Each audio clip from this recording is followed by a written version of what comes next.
What's up, everybody, and welcome back. You already know I'm your host, Chris Walcher. This is Mutual Connections, hashtag connecting beyond the post. Today, I have a real surprise for everybody. We have the man, the myth, and the absolute legend, our guy running marketing over at Parakeet. You know him, you love him, AJ Kissh. What's up, bro? Welcome to my world, man. Well, thank you so much, man. And I'm glad I got to break out the biggest glasses I have in my collection Let's go, dude. to hang out with you today. You know, I was like, I can't be outdone. I see the shades you're rocking on these things. I love it, dude. I'm humbled that you know my style so well. You showed up to party. And I'm so appreciative. I feel like I got to turn the hat back too to really match the vibe. Although back, baby. Although with this hat style and my head size, it really feels like I'm like you're rolling. You're rolling. And you know what? I might pivot in the middle as well. You know what I mean? There's no rules here. Yeah, that's fine. So perfect. What's up, my guy? What are you up to today, dude? You know, another day, another dollar. Just out here doing my best to market, build some pipeline for the team, spread the good word about Parakeet. I don't know. I think that covers about all my bases. A little bit of everything. Yeah, I feel like you pretty much tackled it. So my man, AJ, I don't know if you know why I created the show or why I like to do this show.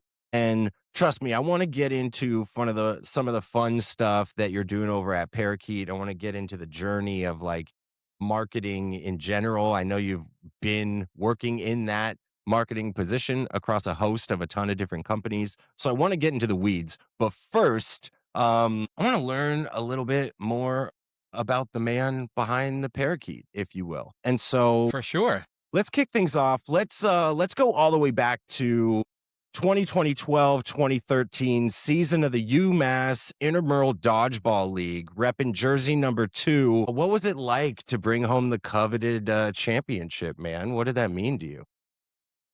Oh, what a pull. It was a splendid time. It was a beautiful time in my life, you know, basically in college, relatively no rules.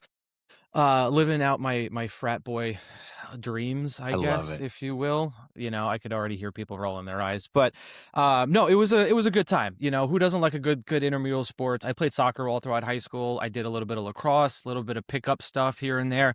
I try to do as much sports and activities as I can. I just love being outside and running around. So I had to transfer that to the intramural sports league. There we and go. Of course, do what I can and help out the team. And luckily, we were able to bring out the cup. So I still have the UMass T-shirt. Proudly keep that in a drawer somewhere. Let's go. I'm not gonna rep that too hard, but yeah, it was fun. I got to have the picture up on like the digital billboard outside of the gym, so I got to hey, that's me. You know I won, right? Baby. You know this is a champ here. Yeah, you're messing with the champ. Dude, admittedly, first of all, I didn't know that you played soccer. Soccer is my bro. I watch it every day. I coached women's college soccer. Like soccer is that's my baby. I didn't ever get the chance to play dodgeball, and it always just looked like so much fun. So I guess for that memory at UMass, I will live vicariously through you. I feel like I'm already lifting the cup right now. So for me and the people listening, thank you, AJ. Thank you for that memory. Hey, listen, it's little things I can do here. No. You know, I mean, it started all the way back in high school because it was dodgeball, and then, you know, things happen. People get hit in the face with a gator skin ball or two, and, you know, tears are shed, blood is spilled, friendships are destroyed and ruined. So for anybody who was in my high school areas or maybe the kind of circles, you also know it as processes of elimination. Yeah. As the old saying goes, if you can dodge a wrench, you can dodge a ball. You can dodge a ball. One sport that you didn't bring up that I want to dig into next is, are you a big hockey guy? I've seen you on some skates on the ice. Is hockey in your Rolodex as well? I want to say yes, but I do so with a big and heavy asterisk, saying the hockey was really only a one season of a beer league, and I tell you, I was the biggest bender on the ice. Let's go. I'm not gonna take my praises too much on that, but I am a big hockey fan in general. I got some decor here. Okay, big Ranger fan. Shout out to the Rangers. Little Rangers action. Is a little tough. Yeah. Bro, But yes, big Ranger what I fan. really want to dig into, because it followed the same kind of design of the Rangers jersey, is talk to me about the significance of that Jericho jersey that you have. Is that birthed from, like, are you a WWE Chris Jericho guy, or was it like that was just the only thing you could find? What's that about? That might have been probably one of my best Goodwill finds in during the college It's time. killer. If anybody, it is a Chris Jericho jersey. I mean, it looks like a the White It Rangers does, style. yeah. It's a fantastic pick. Dude, you're really pulling these from the archives. I love Bro, it. But yeah, I was like, I had a couple Rangers jerseys. I had a UMass jersey. Typical guy collecting these types of things, and found that I think at the rack of Goodwill, and I was like, "You're coming that's home a with me." clean find, bro. At a Goodwill, that's a Yeah. clean find for sure. Oh yeah. Oh yeah. I think I paid maybe $8 for it. So I will take my bragging rights on that Yeah. one. So that one's a no-brainer, dude. That's a no-brainer. Yeah. Yeah. There's a couple good things you end up picking up at a Goodwill, especially in a college town. Some of those you do a For little sure, checking. dude. For especially a college town, you're taking everybody's, like, childhood leftovers. There's gotta be some real magic in those shops. Oh yeah, and even some of your colleagues at the time, I think I still have a UMass football like windbreaker. It was like Dang, a double XL at the time, way too big for me then, but now I'm starting to fit into it a little bit. Working on the dad bod physique. We'll figure that let's out. But go. yeah, now it's fitting nice, and I'm like, I knew this $6 was gonna come in handy No one day. doubt. But not for nothing, dude. Amherst is not like a small college. Like, UMass Amherst is one of the titans in the nation in terms of, like, reputable universities, and so I can only imagine that the swag is just absolutely off the chain, you know? I will say there is an opportunity for them to do more. Mhm. Sometimes it's a little too conservative, like the old UMass logo, a little bit like the old Miss style. Obviously, I'm Okay. pulling from the red inspiration, The but like that, cursive, yeah. yeah, slightly cursive to it too. Of course, the M's are pretty similar, and then they went to a very rigid and angular M. Of course, this is like my marketing There coming you out. go. Which like, hey, it works. You got to update, you got to modernize. I get it, but like some of it is a little too. There's room to do more. Yeah. Give me some No, there's more. always Don't room. don't just give me an Adidas quarter zip and make me pay $105 for it. Wait, I will, but like guilty. make me really excited about it. Dang, man. Cool, dude. I wanna hear a little bit about this, and bro, admittedly, I don't know how to pronounce this word, so I might need to toss it over to you. Talk to me about the inception of the either full-time or now part-time taco. I'm not even gonna try. Taco sommelier? Part-time taco sommelier. Sommelier. Yeah, Is that that was. French? Yeah, listen. Has to be. Yeah, Okay. yeah. I mean, for anybody who's unfamiliar with the term, a sommelier. That's generally referred to as somebody who is a master expert in generally. I mean, for if you're saying I'm a sommelier, you're generally referring to somebody who's tasting and enjoying wine. Okay. That's really where it comes from. So if you go to a high end restaurant and you get the surf and turf, you're gonna have some guy in a 3-piece suit coming out with a couple bottles in his hand saying, might I make a couple Yeah. suggestions for the table? And that's when the bill's gonna go through the roof. But hey, you're gonna have a You're great gonna have a meal. great meal. Okay. Thanks So for yeah, bringing that so home. I took some inspiration there, and I caught myself enjoying a handheld Mexican style device a couple times, and I was like, hey, that's it. I think this is where my part-time passion I lies. love that. So, truth be told, part of it was a little bit of a silly, like an Instagram bio, like a number of years ago, and I just kind of held it and, building out the marketing and branding and trying to get a little bit more of a personal brand, which feels even more ridiculous with these glasses on Yeah. now. I don't I know, was bro. like, I think you're stunning right now. You're really bringing it. It's I very appreciate it. on brand for the Thank for you. the taco expert, if you will. It should, right? It should be over the top. I had like white lenses, and I was like, those feel a bit too Miami Vice. Yeah. But yeah, so I figured what better way to stand out on a boring platform, or maybe a more brand conservative platform like LinkedIn with a little bit of a taco emoji, Yeah. and that's what it does. So I got the little green bird, little green parakeet for parakeet, naturally, Mhm. and then I've got the taco. That's an easy layup for anybody that wants to get my attention. in my DMs or an email, say, "Hey, what's your best taco recipe?" Or Yeah. "I'm going to this location. Can I find a taco? How do you, you know?" More than likely gonna Let's respond. go. All right, SDRs, you heard them. Go get them. Go get them. That's it. Send the group. That's hilarious. Speaking of taco, let's pivot cuisine.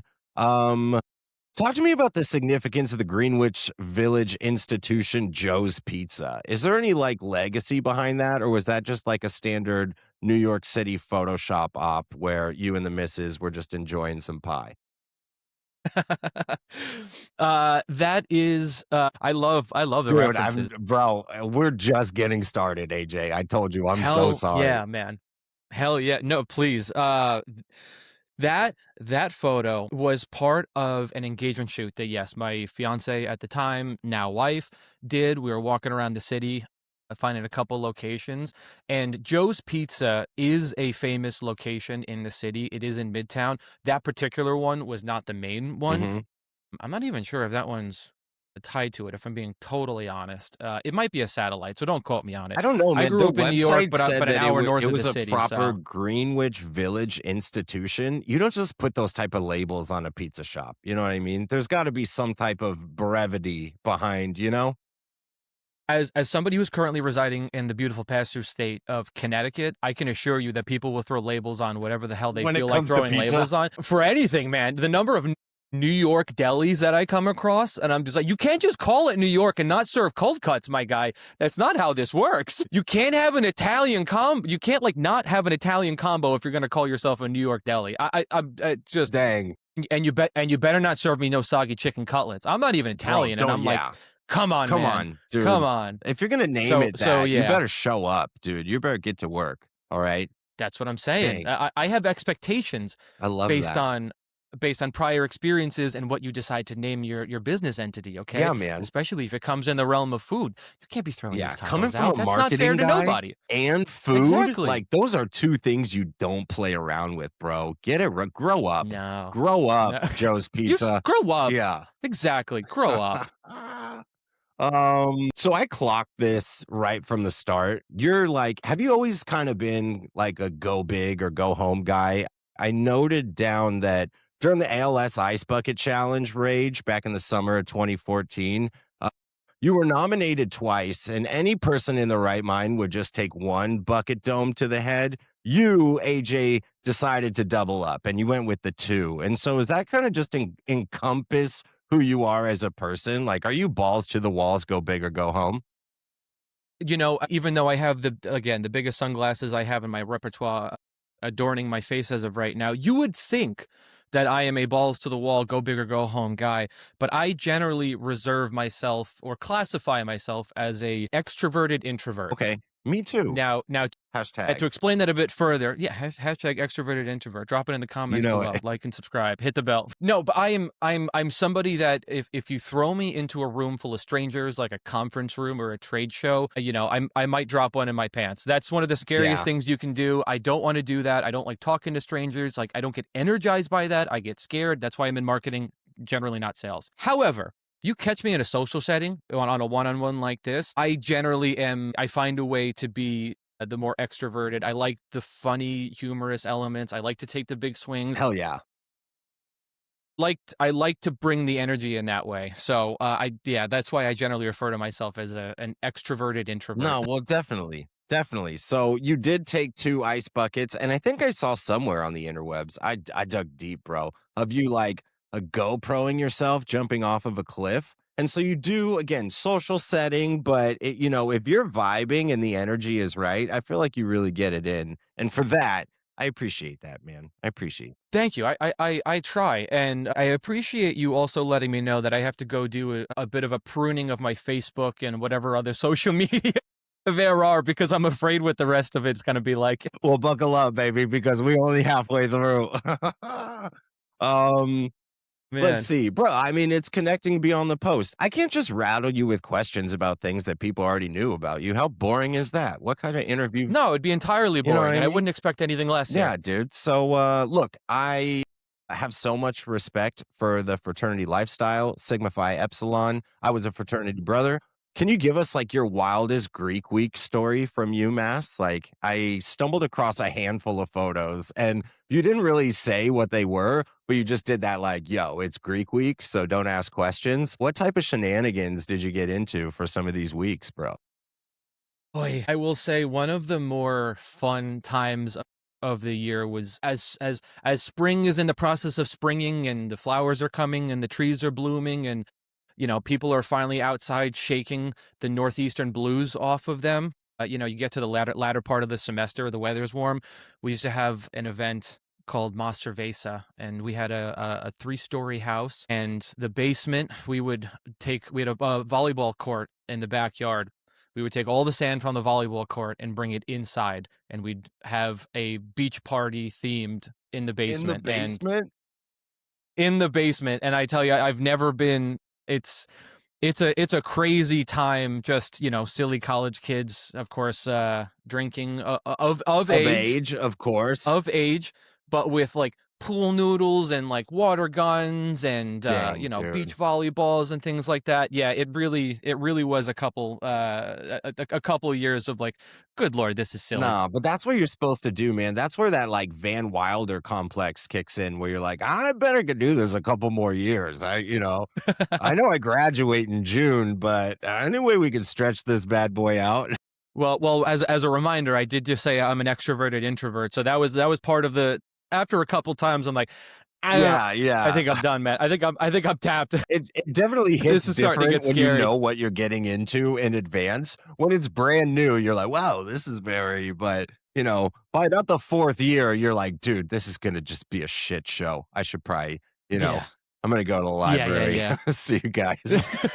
Exactly. I'm gonna go off to the townhouses and just, hey, good luck, Yeah, good send luck. pictures or Yeah, don't, whatever. exactly. So I would say some would say that you're very famous for making the comment, you don't have broken tacos, you have nachos. Change your mindset. And so, AJ, can you give us just a peek behind the lens on that level of optimism? Have you always had that in you? Not, no, not really. I think that's probably a later personality developments, which, I like hey, it. good for me. It's The on self the, brand the for self sure. I help like books are it. working.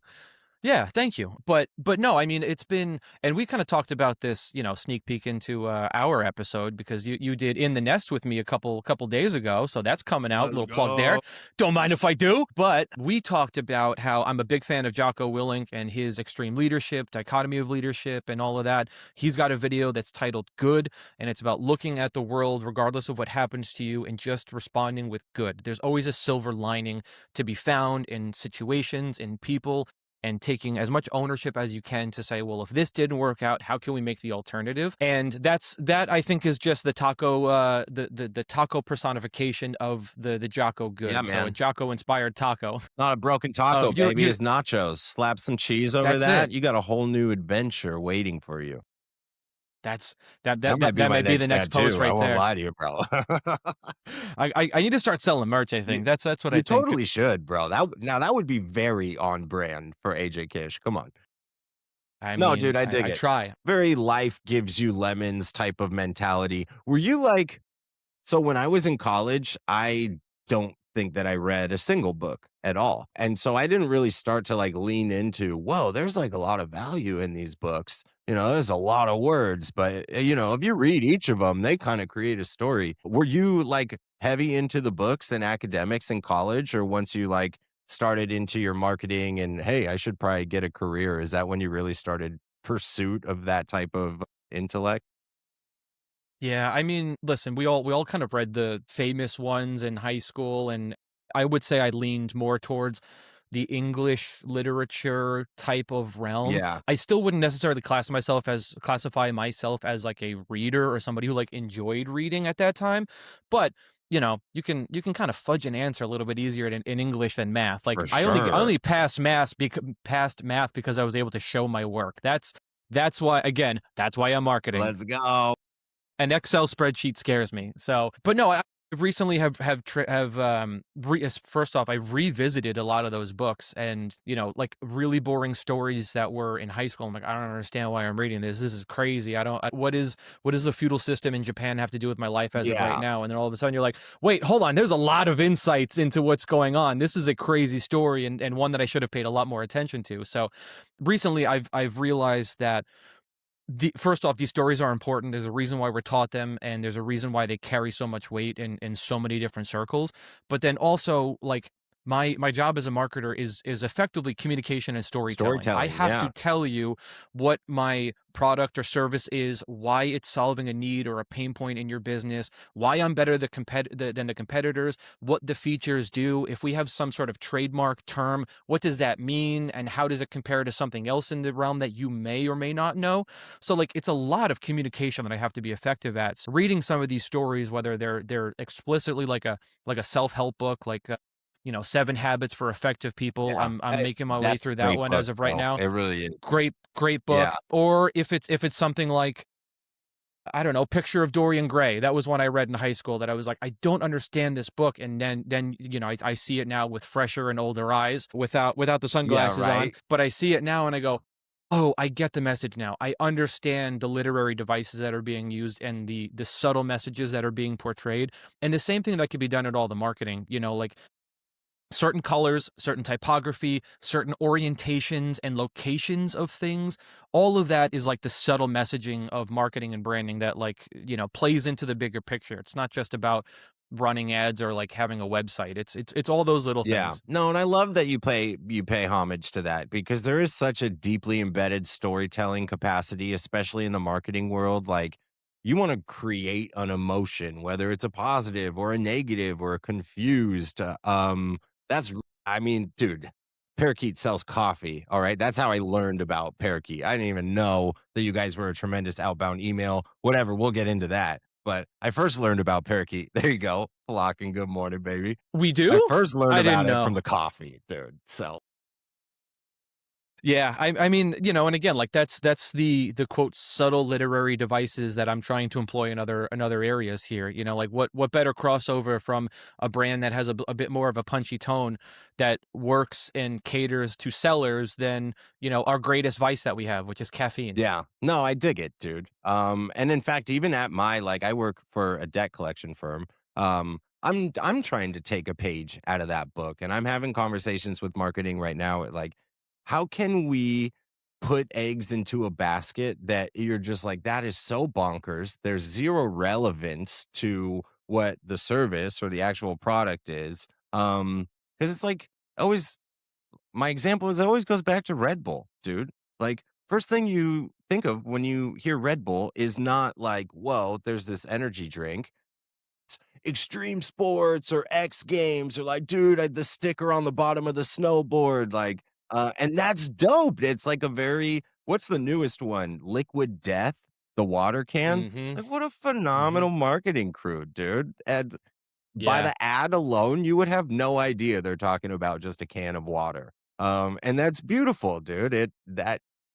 Makes me feel like, dude, I want to learn more, which is obviously the goal. Well, yeah, I mean, another big brand to throw in there, which I know is always referred to, but like Duolingo, another one where Yes. their virality and the stunts and the way that they've conducted some of their marketing. Oh, what was the snack? The peanut butter shaped cookies, not Oreos. Oh my God, I'm forgetting it. Taggle the nut nutter Nutter butter. butter? Nutter butter. Nutter Yeah. butter, Nutter butter. I don't know. Have you seen anything from Nutter butter in the last like couple months? Like their marketing, it Haven't. is Is that something beyond I need to bonkers. check Like out? it is a acid trip fever dream full of just Let's go. WTF is going It's like on the here. Wendy's But Twitter account. exactly, exactly. So like there are so many things that you can do to push the envelope and get that virality and the eyeballs and the brand awareness of like I don't know how this is translating in certain areas, but at the same time, if you do it effectively enough, like yeah, you Yeah. can really push yourself into new realms and new You audiences. for sure catch steam. No, I love that. Yeah. Mm. I want to take a strong pivot. I have dogs and I have cats. I'm a dog guy. So why don't you talk to us about the majestic and regal Scout? How's Scout doing, man? Scout's good. Scout's going to be what is he? Going to be 10 in May. So he's becoming a bit of an old boy, Yeah, but he's a good boy. he's a good He's a very boy. good boy. Ah, Yeah. gotta love a good For boy. for anybody who's not aware, Scout is my dog. He looks like Scooby He Doo. He does. pretty much always has a blue collar on because of that. And Yeah, he was on LTIR for a little bit last year. He tore his doggy Oh, ACL, so that was the man. first time I've had to go through that. But luckily, he's on the up and up. He's got all 4 limbs back. He's Let's cooking. He's go, back at full Scout. steam. He's still got some puppy energy. He's running around the backyard, so he's doing all right. He's making a great return. So keep an eye on him for the waiver wires. He's gonna get picked up Let's soon on a go. on a on a heavy hitting Let's team. go, baby. First round draft pick. We're looking out for That's him. it. I saw you made a comment. It was probably so many years ago you don't even recall. And that's kind of the fun of the question is I saw that you were kind of bummed that Scout never really joins you upstairs in the office. So like you don't have a working companion. He just kind of chills downstairs and wait for you to be done. Is that still the case? That was at a different location than where I'm at now. I was in Stamford, Connecticut for a number of years with my girlfriend turned fiance, then turned wife. We went through the full progression Let's there. go. The trifecta. That's it. And I've taken my talents a little bit more north in a little town called Trumbull that I bet nobody here is aware of. I did a Google Maps So search. All right, bro.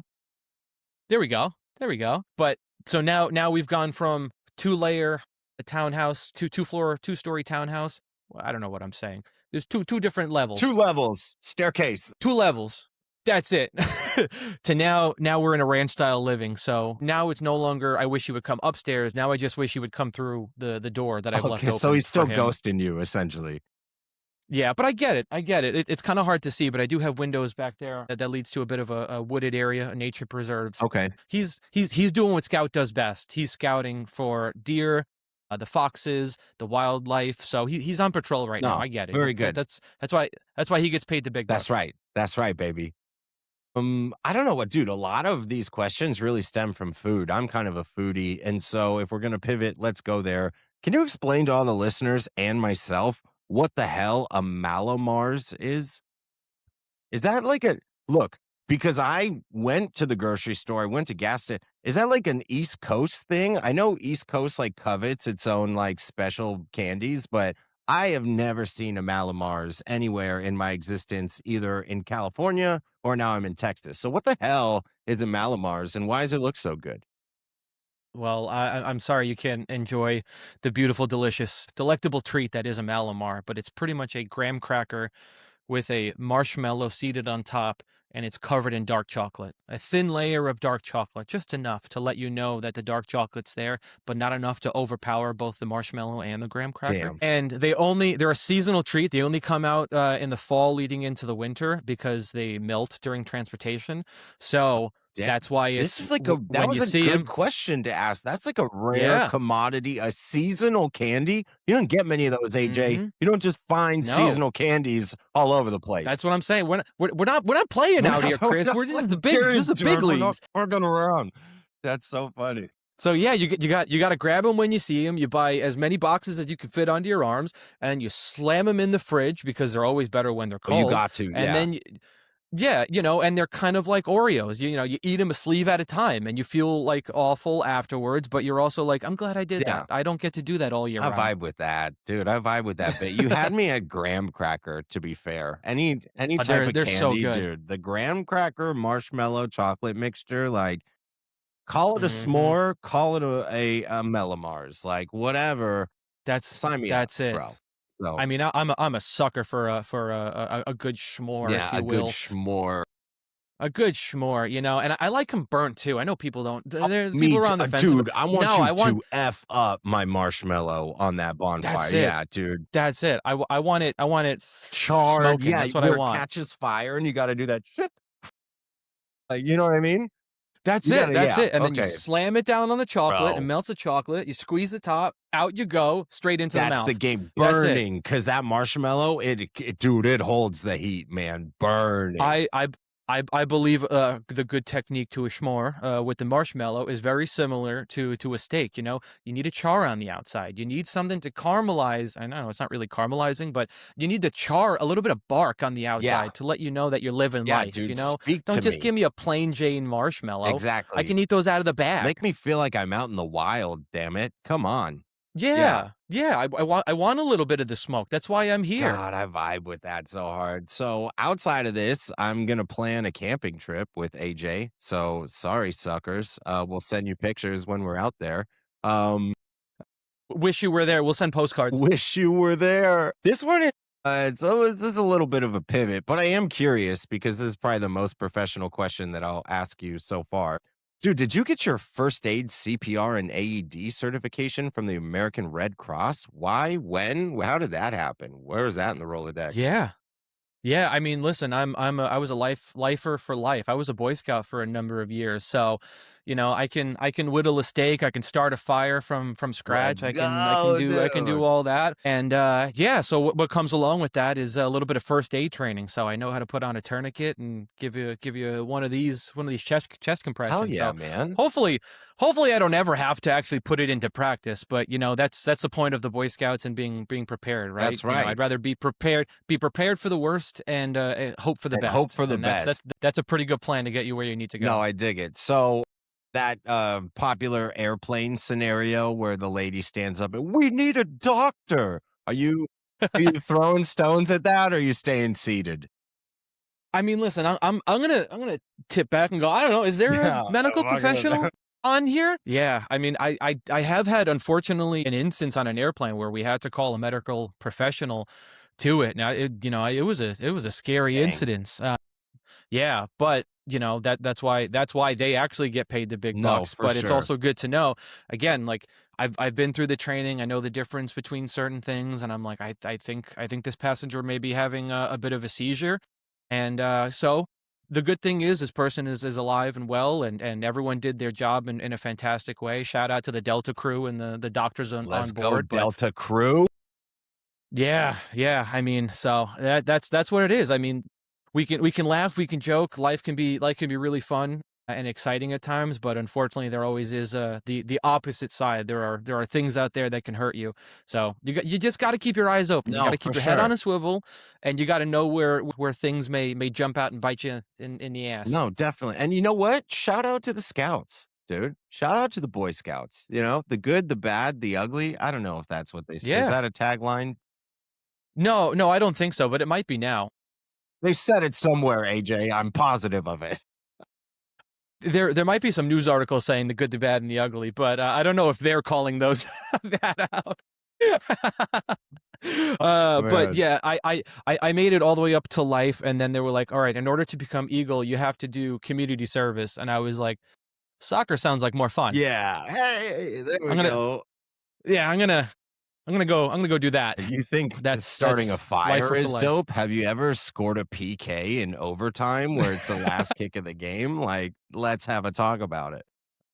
Come on, come on. I mean, we can weigh out the pros and cons. Oh, for I think sure. it's a clear cut answer here. That's so funny. Do you watch soccer? I watch so much English that my off the cuff is to refer to it as football. But do you watch any football or soccer right now? Do you have a team?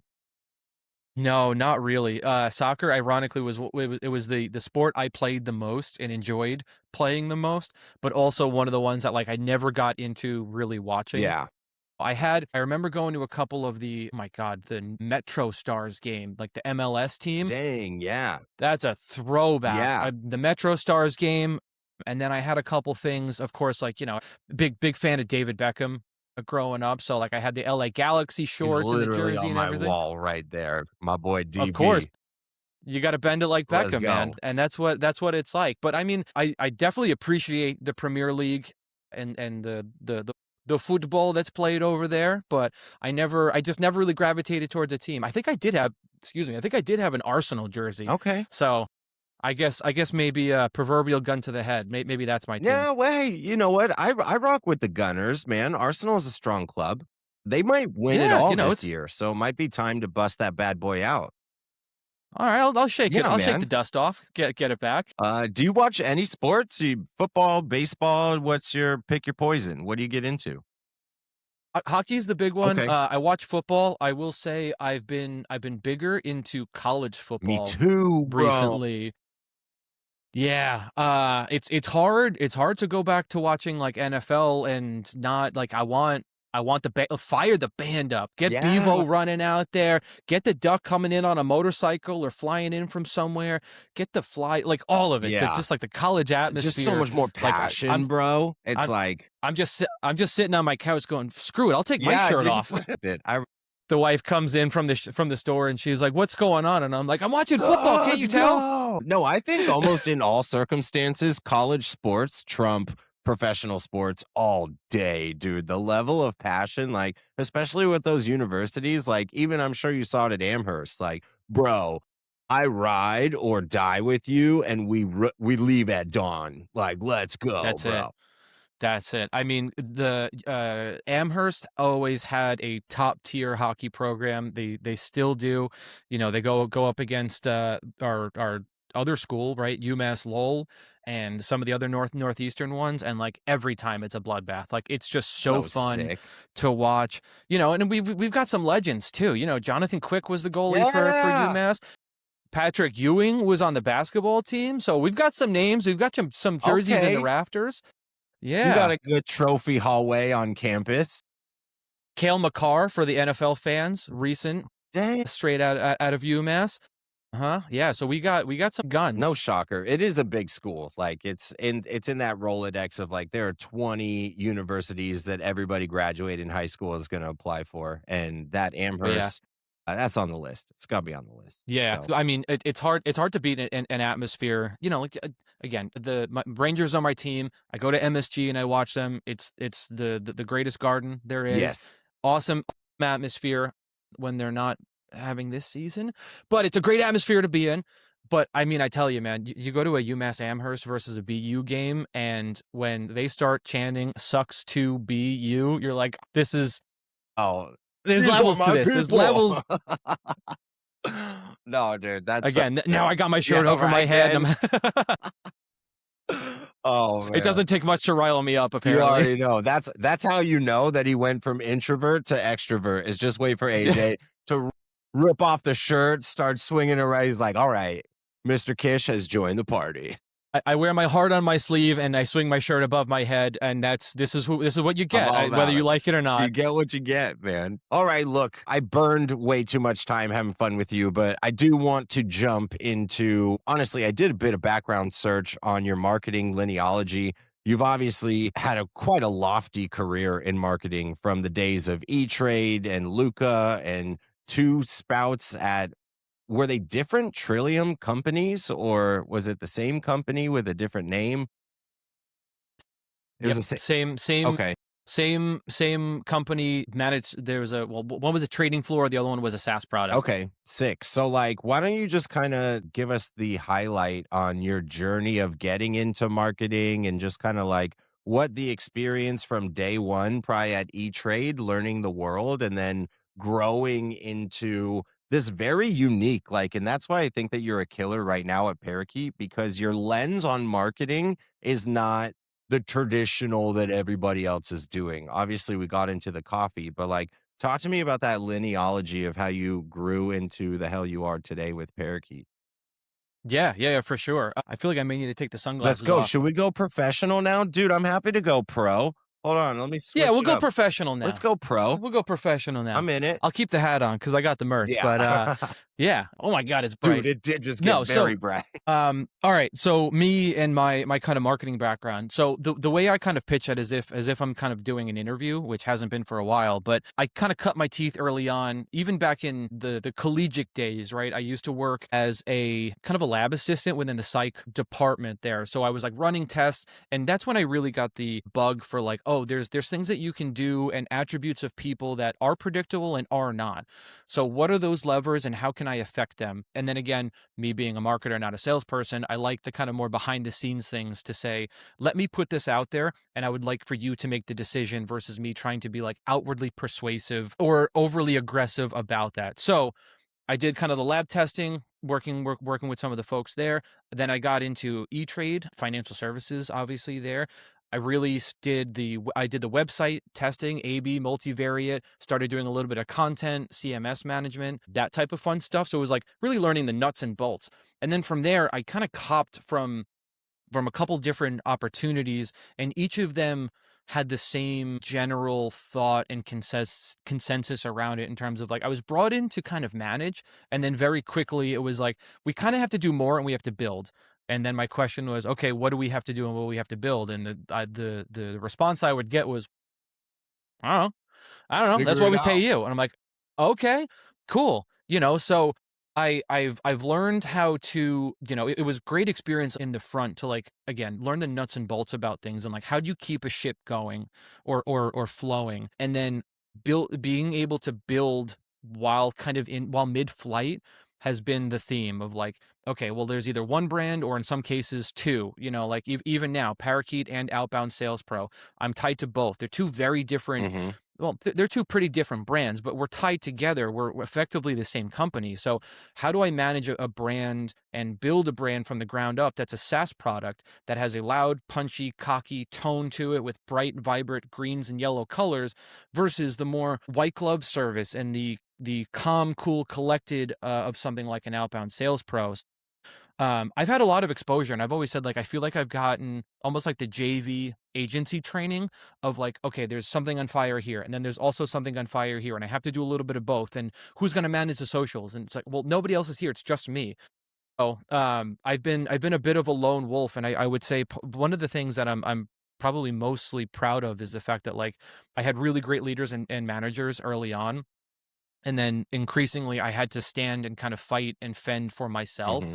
to the point now where, I have a team with me, and I have people that report and look to me for guidance and expertise on these certain areas. And in many ways I act as a marketing and branding and communications consultant. And that's been really fun and exciting because I feel partly that it's like, well, I haven't really learned some of this stuff, but I get to make my own opinion on it. Yeah. I get to really say like, this is what I believe in these realms and in these areas. And the good thing is like sometimes I'm wrong and I get to learn from that. But yeah, hopefully, yeah, that's a bit of an overarching of No, like dude, who I love who it, I bro. am and where I came I from. got some follow-up chops, like, so on surface level, and what I think is so dope is across your experience doing marketing for a ton of different companies, it sounds like at Parakeet, they really gave you the keys to the car.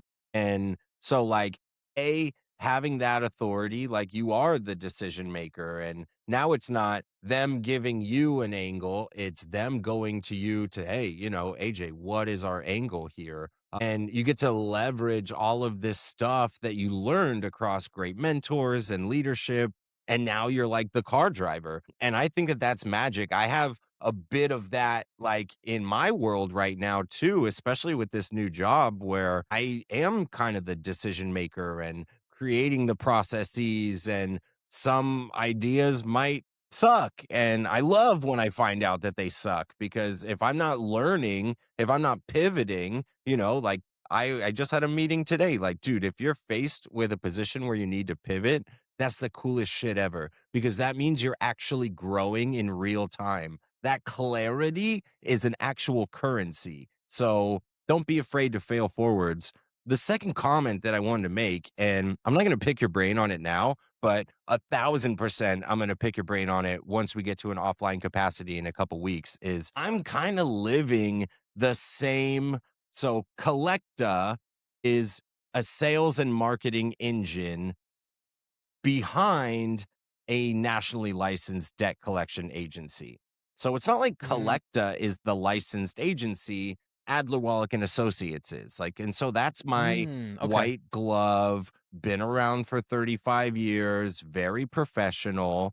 And I come into the Collecta side, and I am trying to be like sexy and trendy and modern, and we could be silly, which has Yeah. like never been done in debt collection before. So a completely untraditional approach.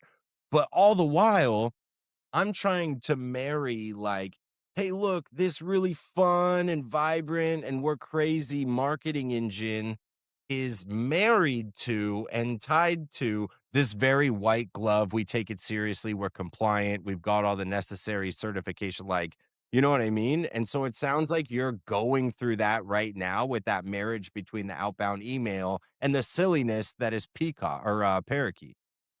Yeah, yeah, no, I mean, it's been something that I've been balancing for a number of years.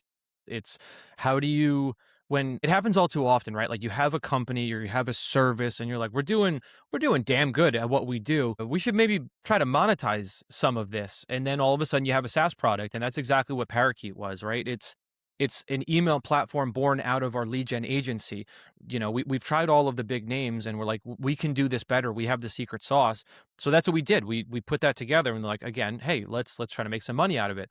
So now we go to the market and I build that brand. You know, when I came in and I met with Eric and Kyle, CEO and head of sales. Super cool dudes, by the way. I got to rap with them as well. Super cool leadership, bro. Yeah, very, very cool guys. And you know, when I met with them, like the Parakeet was basically like the logo was scratched on a cocktail napkin, and it was, hey, we have an idea of what the like this is the bare bones product that we have. We have a dev team that's working on it, and this is what we're generally thinking for a logo. Like, good luck. So to do that and put all that energy and resources into that, and then now we're at a point where like they both stand independent, like, and we have different people. There's, of course, a very deep section of the Venn diagram that bleeds over into one another, Yeah. but B2B teams versus independent sellers and reps, like there is a spot where they don't mix, their oil and water. So how do you keep that tone? How do you keep the messaging? Like how do you keep all of that separate but the same? And it's a tight wire act. Like it's there's really no kind of sugarcoating it. Like it can be a real pain in the ass Yeah. and difficult in certain areas, but you know that is kind of the challenge. So it's always, hey, let's take a step forward, but then also evaluate, are we on the right track? Okay, can we take another two? Okay, maybe that second one was a bit too far, a bit too fast. Yeah. Let's you know, Jeff Bezos, I think, was one of the ones that said it about like making business decisions and thinking them as of a two-way door. You know, if we walk through the door, can we reverse it and go back out? Or is this one of those, it's not a door, it's a wall. And once we've built the wall, it's really difficult to take down. Yeah. So that's a lot of the ways that we think about, and I think about some of the marketing of like, hey, maybe we can try this. Should we build a landing page or maybe connect them in a certain way? Or like, is there a logo lockup we can try? I don't know if that's maybe going to work, but like maybe that's a way to communicate it. So there's like a lot of different creative elements that you're able to do at this stage of growth versus somebody who's, you know, a $10 billion company that has stakeholders and they're Yeah. on the S&P 500. You know, like you don't have the luxury of trial and error like that. You know, you have too many eyeballs, too many stakeholders, so much red tape. You know, I think that's one of the reasons why people love the startup environment too, of like you get to kind of be a marketing and sales chemist. You know, you Yeah. get to mix a little bit of this, a little bit of that. How did that work out? Have we thought about doing this?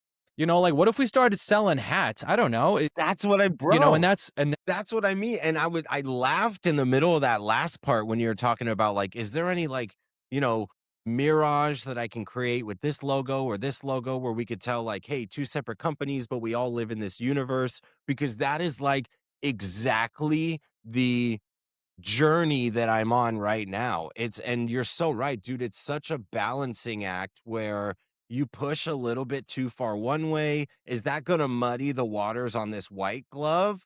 Or if I start leaning more towards the white glove, am I losing the allure and like the lunacy of this, the fun side, the parakeet side? And it's like, dude, exactly. it like, and, the example that I gave to my marketing team, and they're rock stars. They're learning every day. As I was like, look at the company Intuit, which is Mm, generally an accounting software company, right? But Intuit is like the holdings owner of TurboTax. TurboTax is not an accounting software, but it's obviously a software for doing your taxes. Or what about QuickBooks? That's another Intuit. yeah, And they all have different logos. They all have completely different services, but you can see the universe that is Intuit across all. I think I got like 6 different subsidiaries or entities, and I really think they nailed it where everybody is a standalone and can operate on their own 2 feet, but when you start doing a little bit of digging, you're like, this is all under this singular Intuit umbrella, and so I've been kinda using them as a use case, especially because 'cause they're in financial services, at like, how the yeah, hell do I make sense of this, man? yeah, yeah. I mean, the Intuit one is a really great example, and the other way to kind of think about it too would be using like FedEx as an example, where like that's a different branding technique where it's FedEx is the prefix to all of the products. So it's FedEx blank, FedEx Yeah. shipping, FedEx copy, FedEx, and that's the way they kind of lump them and combine them together. There's a lot of factors and a lot of questions and decisions that go into these types of things that like love geeking out over. Yeah. You know, again, I'm one to sing and scream from the rooftops about like we have to do the fundamentals right.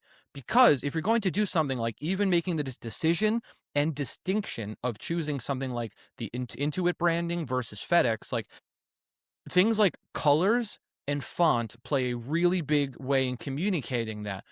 Yeah. Are we going to be using a color coded system? Is it going to be typography? Are they completely standalone? And this is an umbrella corp that we're using, like those types of things. And if you're not building a, a lot of SaaS founders, right, will use the term and phrase like we're building for scale, Hmm. especially when they're talking about code, right? We built it for here, but it can scale and our software can handle thousands and millions of users. Or our brand, we have an idea of we can sell this off or white label that or acquire this. And sure, that's all well and dandy. But if the brand doesn't fit that, that's a good way to kind of kill momentum, like right in its tracks. Like you can, again, a little bit of another cliche, like marketing can't save a bad product, but it can keep it afloat for a little bit. Yeah. And even for a long while, but like if you have a damn good product and you have damn good marketing, like I don't like Sky's the limit, it's dude. really hard to beat something like that. The rest of it is like, are you fulfilling your obligations to your customers? Yeah. Like and I think that really lumps into basically what the product is doing. No, for Like sure. how many people are using a crappy product out of necessity and they only found out about them because the marketing is everywhere. Like Exactly, dude. there's a lot of those things. And that doesn't happen if your marketing is and branding is incompatible with one another. No, for sure. Dude, you bring up such a heavy point. Like, I literally just had this talk today about the tiny decisions, especially at the stage that I'm in. And I'm sure like you're past this now because Parakeet kind of grew some wings, but the tiny decisions like what is the font size or what are the color combos? Those tiny decisions compound 6 months, 1 year, 5 years down the line, and so I'm really just trying to instill in these guys like, look, I don't care if we get it wrong, but I want you to look at all of the finite details. And I even told him, I said, look, 90% of the demographic, they are not even going to know if you changed the font, the size, or you added this color.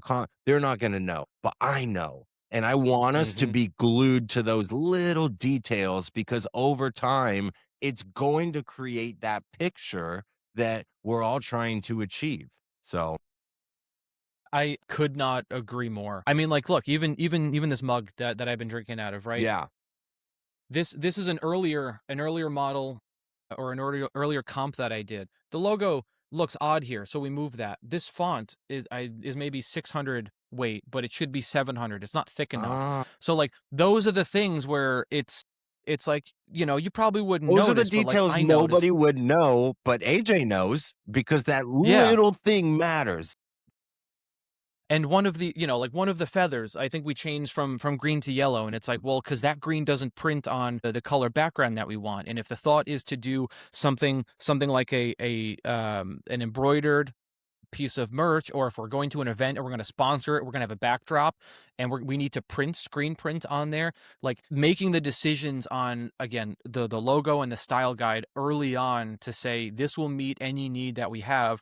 And if we have to, like, if you have to change, you have to change. Yeah. It's not the end of the world, but like do the hard stuff up front and have those questions, have the answers to the questions so that when the time comes, you go, we We already have already figured thought this about out. it. It's not a Yeah. problem. We Yeah. already thought about it. Gosh, dude. Come on, man. Well, check it out. Everybody Yeah. tuning in. We're just about at the hour mark. AJ, bro, thanks for coming to hang out, dude. Obviously, we've been homies on the Thank platform. you. We've been just sending so many goofy messages. I'm glad this is twice in 1 week. I'm stoked for your pod to come out. This one, to come out, and this is not the last of our adventures. We have a camping date planned already. Hashtag get That's them it. s'mores ready. But everybody tuning in, obviously I'll tag my boy AJ. He's running the marketing ship over at Parakeet. I'll make sure I put all the different ways that you can get in contact with him. As always, I'm your host, Chris Walcher. This has been Mutual Connections, hashtag connecting beyond the post. And damn it, if we didn't get to do that today with my boy, AJ Kissh, my man. Thanks for hanging out, brother. Thank you.